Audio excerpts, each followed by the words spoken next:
다음으로 구검찰청법 4조 2항 위반 여부에 관하여 살펴보겠습니다. 구검찰청법 4조 2항은 검사는 그 직무를 수행할 때 국민 전체에 대한 봉사자로서 정치적 중립을 지켜야 하며 주어진 권한을 남용하여서는 아니 된다 라고 규정하고 있습니다.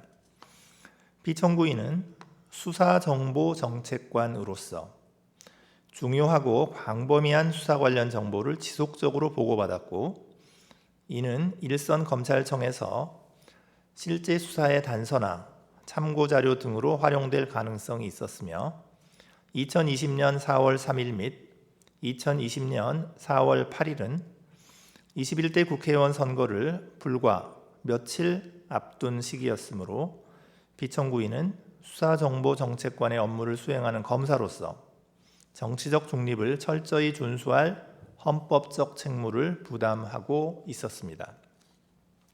그런데 1, 2차 고발장의 내용, 형식, 전달 시기까지 고려하면 이는 단순한 수사 촉구나 문제제기 차원을 넘어서 황희석, 최광욱 등 당시 범여권 정치인 등을 고발함으로써 국회의원 선거에 영향을 주려는 의도로 국회의원 선거 기간 중 검찰 외부에서 누군가 이를 이용하여 대검찰청에 정식 고발장을 제출하도록 하기 위하여 만들어졌다고 볼 여지가 있었습니다.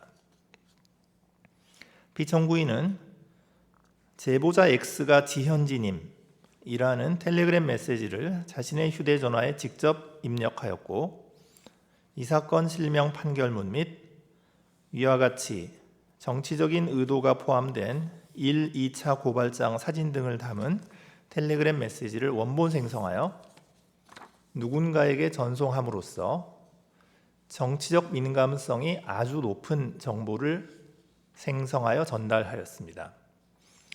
해당 자료는 누구에 의해 어떤 목적으로 활용될지 예측할 수 없는 불안정한 상태에 놓이게 되었고, 실제 피청구인이 누군가에게 전송한 시간과 큰 시간차가 없이 국회의원 선거 기간에 미래통합당 김웅을 거쳐 조성은에게 전달되었습니다. 그러므로 피청구인이 해당 메시지들을 직접 전달한 상대방이 밝혀지지 않았다고 하더라도 황희석, 최강욱 등 당시 범여권 정치인 등을 고발함으로써 국회의원 선거에 영향을 주려는 의도를 가진 1, 2차 고발장을 유통 가능한 상태로 누군가에게 전달한 행위만으로도 충분히 정치적 중립 의무를 위반한 것이라고 평가할 수 있습니다.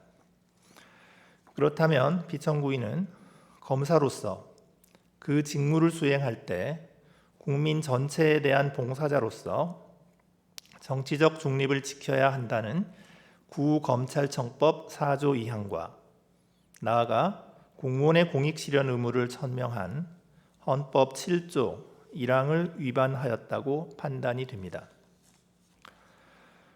다음으로 개인정보보호법 59조 2호, 형사절차전자화법 14조 3항, 형법 127조 위반 여부에 관하여 살펴보겠습니다. 앞서 본 바와 같이 이 부분 소추 사유의 전제가 되는 사실, 즉 피청구인이 김웅에게 이 사건 실명 판결문 및 1, 2차 고발장 사진 등을 담은 메시지들을 전송한 사실은 이를 인정하기에 부족합니다. 그러므로 피청구인이 개인정보를 다른 사람에게 누설하였거나 권한 없이 다른 사람이 이용하도록 제공함으로써 개인정보보호법 59조 2호를 위반하였다고 보기 어렵습니다. 형사사법 정보를 누설하여 형사절차전자화법 14조 3항을 위반하였다고 보기도 어렵습니다. 공무상 비밀을 누설하여 형법 127조를 위반하였다고 보기도 어렵습니다. 마지막으로 피청구인을 파면할 필요성이 있는지 여부에 관하여 살펴보겠습니다. 피청구인이 수사정보정책관으로서의 지위를 이용하여 1차 고발장 관련 자료, 이 사건 실명 판결문 및 1, 2차 고발장 사진을 담은 텔레그램 메시지를 누군가에게 전송한 행위는 국가기관의 권한을 국민 전체의 이익이 아닌 검찰 등 특정 집단의 이익을 위하여 사용한 것입니다. 이러한 행위만으로도 국민 전체에 대한 봉사자로서의 검찰에 대한 신뢰가 저해될 수 있다는 점까지 고려하면 그 위법성이 적지 않습니다.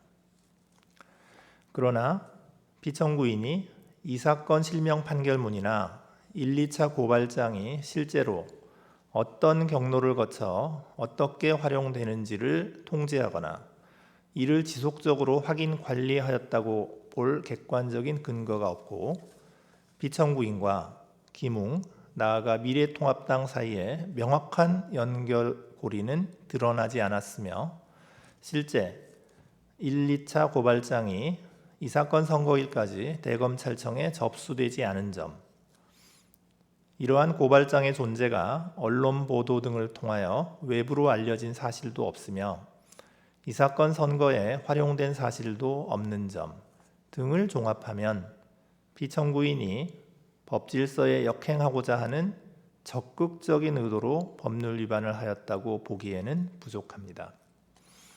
아울러 공수처 검사가 피청구인이 수사정보정책관실 공무원들에게 실명 판결문 등 관련 자료를 수집한 후 1, 2차 고발장을 작성하도록 하여 직권남용 권리행사 방해죄를 범하였다라는 혐의 사실에 대하여 혐의 없음 처분, 증거 불충분을 한 점, 서울고등법원은 피청구인이 김웅에게 1차 고발장 관련 자료, 이 사건 실명 판결문 및 1, 2차 고발장을 전송하였다는 것의 증명이 합리적 의심이 없는 정도에 이르렀다고 인정하기 어렵다는 등의 이유로 피청구인에게 무죄 판결을 선고하여 그 판결이 확정된 점 등을 고려하면 피청구인의 행위가 그 자체로서 헌법 질서에 미치는 부정적 영향이나 해악이 중대하다고 단정하기는 어렵습니다.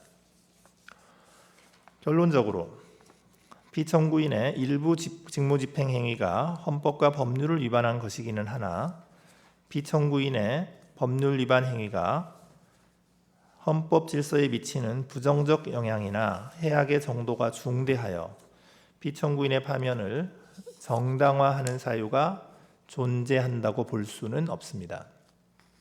따라서 이 사건 심판 청구는 이유 없습니다.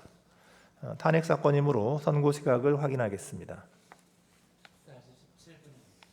선고 시각은 오후 2시 17분입니다. 주문을 선고하겠습니다. 이 사건 심판 청구를 기각한다.